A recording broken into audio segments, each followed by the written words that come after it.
আসসালামু আলাইকুম ওয়া রাহমাতুল্লাহি ওয়া বারাকাতুহু। ওয়ালাইকুম আসসালাম। আলহামদুলিল্লাহ ওয়াসসালাতু ওয়াসসালামু আলা রাসূলিল্লাহ বাদ। সুপ্রিয় দর্শক, সবাইকে সাদর আমন্ত্রণ জানাচ্ছি আরবি কাফেলা অনুষ্ঠানের আজকের পর্বে। আমরা এখন অবস্থান করছি মিশরের কায়রোর একেবারে প্রান্তে। এখানে আমার পেছনে একটি মাকবারা বা কবরস্থান দেখতে পাচ্ছেন। এই মাকবারা বা কবরস্থানটি হচ্ছে আমাদের সকলের পরিচিত শেখ কারি কোরআন মোহতারাম শেখ আব্দুল বাসেত আব্দুস সামাদ রহিমাহুল্লাহ। এই কারি সারা পৃথিবীব্যাপী বিচরণ করেছেন। আল্লাহ সুবহানাহু ওয়া তাআলা তার কবরটাকে জান্নাতের বাগান বানান, আমিন, এবং জান্নাতে উঁচু মাকাম তাকে দান করুন, আমিন। আব্দুল বাসেত আব্দুস সামাদ রহিমাহুল্লাহ তার জীবন ইতিহাস, এই বর্ণিল জীবনটা সম্পর্কে আজকে আমরা সম্মানিত শেখ সাদিকুর রহমান আজহারের কাছ থেকে শুনবো ইনশাআল্লাহ তাআলা।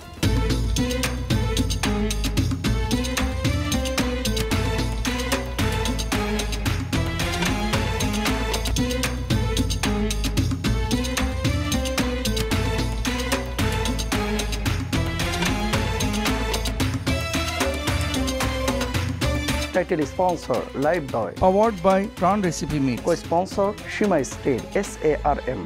ইফতারের আর কয়েক মিনিট বাকি। জীবাণু ইফতারের আগে লাইফ বয় যাতে জীবাণুরা চলে যায় লাইফ বয় যাতে জীবাণুরা চলে যায় লাইফ বয় জীবাণুরা চলে যায় লাইফ বয়। বিসমিল্লাহির রহমানির রহিম।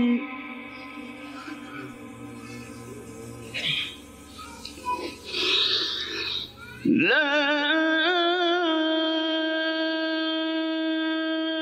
أقسم بهذا البلد وأنت حل بهذا البلد ووالد وما ولد لقد خلقنا الإنسان في كبد। আমরা কারি বাসেত বাংলাদেশে বলে থাকি। ওনার মূল নামটা কি? আমরা দেখতে পাচ্ছি আব্দুল বাসেত মোহাম্মদ আব্দুস সামাদ। মোহতারাম, এই সম্মানিত কারি কোরআন সম্পর্কে যদি বলতেন। আলহামদুলিল্লাহ রাব্বিল আলামিন ওয়াসসালাতু ওয়াসসালামু আলা রাসূলিহিল আমিন সুম্মা আম্মা বা'দ। এই পৃথিবীর বিখ্যাত এক নাম কারি মোহাম্মদ বাসেত বিন মোহাম্মদ আব্দুস সামাদ বিন সালিম, যিনি জন্মগ্রহণ করেছিলেন 1927 সালের 1 জানুয়ারিতে মিশরের কেনা নামক অঞ্চলে জন্মগ্রহণ করেন। ওনার আব্বার নাম ছিল মোহাম্মদ আব্দুস সামাদ। তিনিও প্রথিত যশা একজন কারিউল কোরআন ছিলেন। খুব সুন্দর কণ্ঠে কোরআন তেলাওয়াত করতে পারতেন। বাবার কাছ থেকে উনি কোরআনুল কারীমের তেলাওয়াত শিখেছেন। মাত্র 10 বছর বয়সে তিনি কোরআনুল কারীম মুখস্থ করেন, হিফজ করেন, এবং 12 বছর বয়সে তিনি কষ্ট করে অনেক দূর থেকে তন্তায় এসে, সে সময় তন্তায় অনেক বড় বড় কারি ছিল। 1939 সালে তিনি 100 কিলোমিটার দূরে সফর করে পড়াশোনা করার জন্য যেতেন, একটুখানি কোরআনুল কারীমের সুরলীল কণ্ঠের তেলাওয়াত শিখবে। 12 বছর বয়স থেকেই বিভিন্ন হাফলাতে, বিভিন্ন জায়গাতে কোরআন তেলাওয়াত করতেন। 24 বছর বয়সে মিশরের একটি রাষ্ট্রীয় প্রোগ্রামে কারিউল কোররা যারা রয়েছে, মিশরের প্রসিদ্ধ কারি, সবাই যখন তেলাওয়াত করলেন, কারি আব্দুল বাসেত আব্দুস সামাদ তিনি সেইখানে গিয়ে চুপচাপ বসেছিলেন। হতে হতে রাত অনেক গভীর হয়ে যায়, 2টা বেজে যায়। সমস্ত কারীরা যখন ক্লান্ত হওয়ার পরে একটু চা পান করছিলেন, ঠিক সেই মুহূর্তে তিনি, ওনার এক আত্মীয় সাইদা জাইনাব মসজিদে চাকরি করত, তিনি বললেন যে আমি একটুখানি কোরআন তেলাওয়াত করে শোনাতে চাই। 10 মিনিটের সুযোগ দেওয়া হয়। কারি আব্দুল বাসেত আব্দুস সামাদ মাত্র 10 মিনিট সুযোগ পেয়ে কোরআনুল কারীম তেলাওয়াত শুরু করেন। উনি যখনই সাদাকাল্লাহুল আযীম বলে যখন কোরআন তেলাওয়াত শেষ করতে যাবেন, সমাপ্তি লগ্নে সবাই আল্লাহু আকবার বলে চিৎকার করে উঠতেন এবং বলতেন, জিদনা ইয়া শেখ, জিদনা ইয়া শেখ, আপনি আরেকটু বাড়িয়ে বলেন, আরেকটু তেলাওয়াত করেন। এইভাবে তেলাওয়াত করতে করতে করতে করতে 10 মিনিটের জায়গায় তিনি পুরো 2 ঘন্টা তেলাওয়াত করার পর সেখানে সলাতুল ফজর আদায় করলেন। সেখান থেকেই তিনি সবার কাছে, লোকে মুখে সবার কাছে খুব প্রসিদ্ধ হয়ে গেলেন। এরপরে ইজাআতুল কোরআনুল কারীম মিনাল কাহিরা, বর্তমান যে রেডিও স্টেশন আছে, তিনি চিন্তা করলেন আমার জীবনটাকে আমি একটু ভিন্নভাবে কাজে লাগাই। রেডিওতে কোরআন তেলাওয়াত করা যায় এবং এটার কারণে তিনি একটা পারিশ্রমিক নেবেন, এই চিন্তা সর্বপ্রথম আব্দুল বাসেত আব্দুস সামাদ ওনার মাথা থেকে আসে জি। এবং তিনি রেডিওতে চাকরি শুরু করেন। এবং দেখা যায় যে অল্প সময়ের ব্যবধানে ওনার তেলাওয়াত বিশ্বময় ছড়িয়ে পড়েছে। উনি যে এই যে কোরআনের খেদমত আঞ্জাম দিয়েছেন, মিশরে আমরা জানি যে ডাক্তার, ইঞ্জিনিয়ার, সরকারি কর্মকর্তা, প্রশাসনিক কর্মকর্তা, আর্মি, পুলিশ অনেকেই কিন্তু ভালো তেলাওয়াত করতে পারেন। তো কোরআনুল কারীমের যে এত সুন্দর তেলাওয়াত এই মিশরে ঘরে ঘরে পৌঁছে গেছে, এক্ষেত্রে ওনার কোনো অবদান আছে কিনা? বহু অমুসলিম ওনার কোরআনুল কারীমের তেলাওয়াত শুনে কালেমা পড়ে মুসলমান হয়ে গিয়েছে। সুবহানাল্লাহ ওয়া বিহামদি। এমনকি ভারতে তিনি যখন সফর করেছেন, হিন্দুরা ওনার তেলাওয়াত শুনতে এসে তাদের চোখ থেকে অঝর ধারায় পানি ঝরছিল, সেখানে অনেকেই কালেমা পড়ে মুসলমান হয়েছে। এরকম অহরহ ঘটনা ওনার জীবনে রয়েছে। উনি সারা ওয়ার্ল্ডের বিভিন্ন দেশে একেবারে রাষ্ট্রীয় সম্মাননায় তিনি সফর করেছেন, যেখানে প্রেসিডেন্টরা ওনাকে সংবর্ধনা দিয়ে, একেবারে লাল গালিচায় সংবর্ধনা দিয়ে ওনাকে কোরআনুল কারীমের তেলাওয়াতের জন্য নিয়ে গিয়েছেন। ধন্যবাদ। সম্মানিত দর্শক, আবারও ওনার সম্পর্কে আমরা কথা শুনবো এবং আরও কিছু ইতিহাস, ভিডিও চিত্র আমরা দেখবো ইনশাল্লাহ। ইনশাআল্লাহ। ছোট্ট একটি বিরতিতে আমরা এই মুহূর্তে চলে যাচ্ছি। প্রিয় দর্শক, আপনারা দেখছেন আপনাদের প্রিয় অনুষ্ঠান আরবি কাফেলা। যাচ্ছি ছোট্ট একটি বিরতিতে। বিরতির পর আবারও ফিরছি, আশা করছি আমাদের অপেক্ষায় থাকবেন ইনশাআল্লাহ।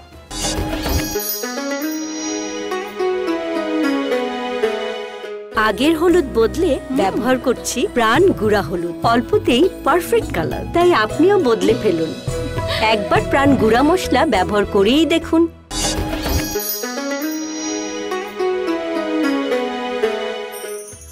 আলহামদুলিল্লাহ, বিরতির পরে আবারও সবাইকে সাদর আমন্ত্রণ জানাচ্ছি। প্রিয় দর্শক, আপনারা দেখছেন আপনাদের প্রিয় অনুষ্ঠান আরবি কাফেলা। আমরা এ পর্যায়ে সম্মানিত শেখ সাদিকুর রহমান আল আজহারির কাছে যে বিষয়টি জানতে যাচ্ছি, যে আমরা সৌদি আরবে দেখেছি যারা কারি কোরআন আছে বা কারিউল কোরআন, যারা তেলাওয়াত করছেন হারামে, তারপরে মসজিদে নববীতে, মক্কায়, তেলাওয়াতগুলো দেখি যে একটু ভিন্ন রকম। আবার এই মিশরে এসে দেখি যে যারা কিরাত পড়ে তাদের তেলাওয়াতে আলাদা একটা লাহান আছে, একটা ধাঁচ আছে। বাংলাদেশে যখন তারাবি পড়ানো হয় সেখানে দেখি আরেক রকম। তো সাধারণ মানুষের একটা মনে প্রশ্ন জাগে যে একই কোরআন এতভাবে তেলাওয়াত করে কেন? আবার কখনো কখনো তেলাওয়াতে দেখা যায় খুব শক্তি প্রয়োগ করে তেলাওয়াত করা হয়। তা এই তারতম্যটা বা পার্থক্যটা কিভাবে হলো? কতভাবে মানে কারি সাহেবরা যে তেলাওয়াত করছেন, ইসলাম আসলে এইভাবে তেলাওয়াত করার অনুমতি দিয়েছে কিনা? জি, আসলে এটা হচ্ছে একটা ফুনুনুল কিরাআহ। জি, কোরআনুল কারীমকে অনেক সুন্দর করে তেলাওয়াত করা যায় এবং নবীজি সাল্লাল্লাহু আলাইহি ওয়াসাল্লাম হাদিসের মধ্যে ইরশাদ করেছেন যে লাইসা মিন্না মান লাম ইয়াতাগান্না বিল কোরআন, যে লোকটা সুরলীল কণ্ঠে সুন্দর করে মাধুর্য মিশিয়ে কোরআন তেলাওয়াত করলো না, সে আমার দলভুক্ত হতে পারে না। তাহলে এখানে মাধুর্য মিশিয়ে সুন্দর করে সুরলীল কণ্ঠে কোরআন তেলাওয়াত করার অর্থটা কি? সুরলীল কণ্ঠে কোরআন তেলাওয়াত করার অর্থই হচ্ছে কোরআনের হক আদায় করে আপনাকে তেলাওয়াত করতে হবে। এমনভাবে তেলাওয়াত করা যাবে না যে একেবারে আপনি মরে যাচ্ছেন, আপনার দম বন্ধ হয়ে আসছে। এতটা কষ্ট করে আল্লাহ রাব্বুল আলামিন আপনাকে কোরআন তেলাওয়াত করতে বলেন নাই। ওয়ারাত্তিলিল কোরআনা তারতিলা, তারতিল বজায় রেখে, কোরআনের সৌন্দর্য আর্ট বজায় রেখে আপনি কোরআন কারীম তেলাওয়াত করবেন। এক্ষেত্রে আবার এমন কোনো সুর দেওয়া যাবে না যেটা কোনো গানের সুরের সাথে মিলে যাচ্ছে, গানের লয়ের সাথে মিলে যাচ্ছে, তালের সাথে মিলে যাচ্ছে। এজন্য কোরআনুল কারীমকে ভিন্ন একটা স্টাইলে উপস্থাপন করেছেন পৃথিবীতে যে কয়জন কারি, তাদের মধ্যে একজন হচ্ছে কারি আব্দুল বাসেত মোহাম্মদ আব্দুস সামাদ। উনি সারা ওয়ার্ল্ডে রিপ্রেজেন্ট করেছেন যে কোরআনকে অনেক সুন্দর করে পড়া যায়, কোরআনকে মুরাত্তাল পড়া যায়, মুজাওয়াত পড়া যায় এবং হদর তেলাওয়াত করা যায়। যেটা আপনি বললেন যে বাংলাদেশে অনেক সময় হদর তেলাওয়াত হয়, এটা একরকম সুন্দর। আবার কোথাও কোথাও দেখা যায় একেবারে কারি সাহেবের মতো টেনে টেনে পড়া হয়, এটাও একটা সুন্দর। আবার সৌদি আরবে যখন আপনি যাবেন দেখবেন সেখানেও এক প্রকারের টান দিয়েই পড়ে, কিন্তু একটু ভিন্ন রকমের টান। তো সকলভাবেই কোরআন তেলাওয়াত করার মধ্য দিয়ে কোরআনের সৌন্দর্য সকল জায়গায় ফুটে ওঠে। কারি আব্দুস সামাদ আব্দুল বাসেত এই কোরআনের সৌন্দর্যকে বিশ্বময় এতটা ফুটিয়ে তুলেছেন। উনি ইউরোপের অনেক সফরে যখন গিয়েছেন, ওই সফরে তেলাওয়াত শুনে মানুষ কালেমা পড়ে মুসলমান হয়ে গিয়েছে। সুবহানাল্লাহ বিহামদি। শুধু তাই না, উনি যেখানেই যেতেন ওনার অনেকগুলো রাষ্ট্রীয় সম্মাননা রয়েছে। এই সম্মাননাগুলো আপনি যদি দেখেন, সাধারণ কোনো একজন আলেম এমন সম্মাননা খুব কমই পেয়েছে। পাকিস্তান রাষ্ট্রীয়ভাবে তাকে সম্মাননা দিয়েছে, মালয়েশিয়া রাষ্ট্রীয়ভাবে তাকে সম্মাননা দিয়েছে, আফ্রিকার সেনেগাল রাষ্ট্রীয়ভাবে ওনাকে সম্মাননা দিয়েছে, এমনকি মিশরের হোসনে মুবারক পর্যন্ত রাষ্ট্রীয়ভাবে তাকে সম্মাননা দিয়েছেন। এরপর 1988 সালে তিনি অসুস্থ ছিলেন, দীর্ঘ কয়েকটা দিন তিনি অসুস্থ ছিলেন। 7 দিন উনি লন্ডনের একটা হসপিটালে ভর্তি ছিলেন। সেখান থেকে এসেই তিনি মারা যান। আমরা অনেকেই মনে করে থাকি, বাংলাদেশের প্রসিদ্ধ অনেক ঘটনা আমরা ছোটবেলা থেকে শুনেছি, আপনিও নিশ্চয়ই শুনেছেন, যে উনি তেলাওয়াত করতে করতে গলা ফেটে গলা ফেটে মারা গিয়েছে। এই ধরনের কোনো কথার ভিত্তি আছে কি? না, এই ধরনের কথাগুলো একেবারেই বানোয়াট, একেবারেই ভিত্তিহীন।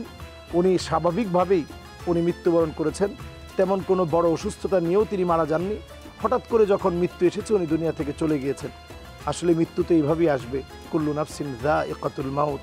সারা পৃথিবীকে যিনি জাগিয়েছেন, সারা পৃথিবীর মানুষের মুখে মুখে যার নাম, আপনি যদি মাশরিক থেকে মাগরিব পর্যন্ত পৃথিবীর যত মুসলিম আছে সবার মুখে মুখে অন্য কোনো আলেমের নাম মুখস্থ না থাকলেও কারি আব্দুল বাসেত, মোহাম্মদ আব্দুস সামাদের নামটা মুখস্থ আছে।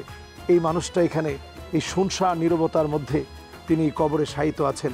ইফতারের আর কয়েক মিনিট বাকি। জীবাণু ইফতারের আগে লাইফবয় লাইফবয়, যাতে জীবাণুরা চলে যায় চলে যায়। লাইফবয় যাতে জীবাণুরা চলে যায়। লাইফবয় জীবাণুরা চলে যায়। লাইফবয়। আজকের এখানে দাঁড়িয়ে ওনার তিনজন সন্তানের মধ্যে ওস্তাদ ইয়াসির রয়েছে, যিনি ওনার বাবার পথ পদাঙ্ক ধারণ করে রেখেছে। আরও 2 সন্তান আছে, বাবার মতো খুব ভালো তেলাওয়াত করে ওস্তাদ ইয়াসির। ধন্যবাদ সম্মানিত দর্শক। প্রিয় দর্শক, যেই কারি আব্দুল বাসেত রহিমাহুল্লাহ সম্পর্কে আমরা এত কথা শুনলাম, আমরা অনুষ্ঠানের শেষ প্রান্তে চলে এসেছি। আমরা এখন তার কিছু তেলাওয়াত, যেগুলো ইউটিউব ফেসবুকে বহুল প্রচলিত, এরকম কিছু তেলাওয়াত আপনাদের সামনে পেশ করার চেষ্টা করছি ইনশাআল্লাহ তাআলা। আমরা তেলাওয়াত শুনতে শুনতে আজকে বিদায় নেব ইনশাআল্লাহ। আগামীকাল একই সময় নতুন পর্বে ইনশাআল্লাহ আবারও দেখা হবে। আল্লাহ হাফেজ। আসসালামু আলাইকুম ওয়া রাহমাতুল্লাহি ওয়া বারাকাতুহু। وسيق الذين اتقوا ربهم إلى الجنة زمرا. الله أكبر. حتى إذا جاءوها وفتحت أبوابها وقال لهم خزنتها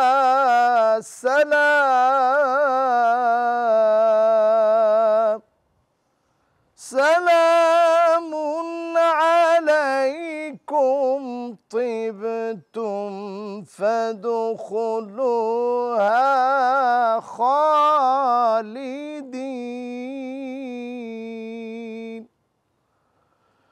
وقالوا الحمد لله الذي صدقنا وعده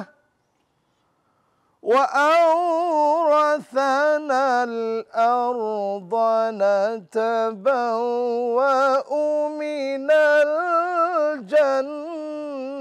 الجنة حيث نشاء. الله أكبر. فنعم أجر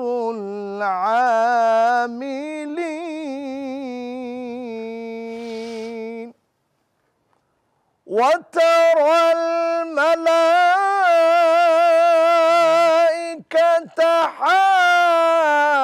حافين من حول العرش يسبحون بحمد ربهم وقضي بينهم بالحق وقيل الحمد لله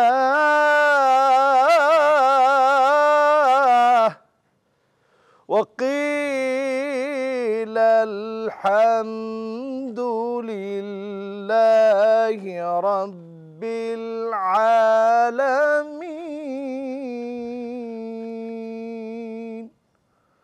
صدق الله العظيم মাশা আল্লাহ। প্রিয় দর্শক, চমৎকার তেলাওয়াত শুনলাম আমরা, এতক্ষণ মুগ্ধ হয়েছি, অন্য জগতে চলে গিয়েছিলাম। ইনশাআল্লাহ আমরা চেষ্টা করব প্রত্যেকেই বিশুদ্ধ করে কোরআনুল কারীমের তেলাওয়াত শিখতে এবং অর্থ বুঝতে। আল্লাহ তৌফিক দান করুন।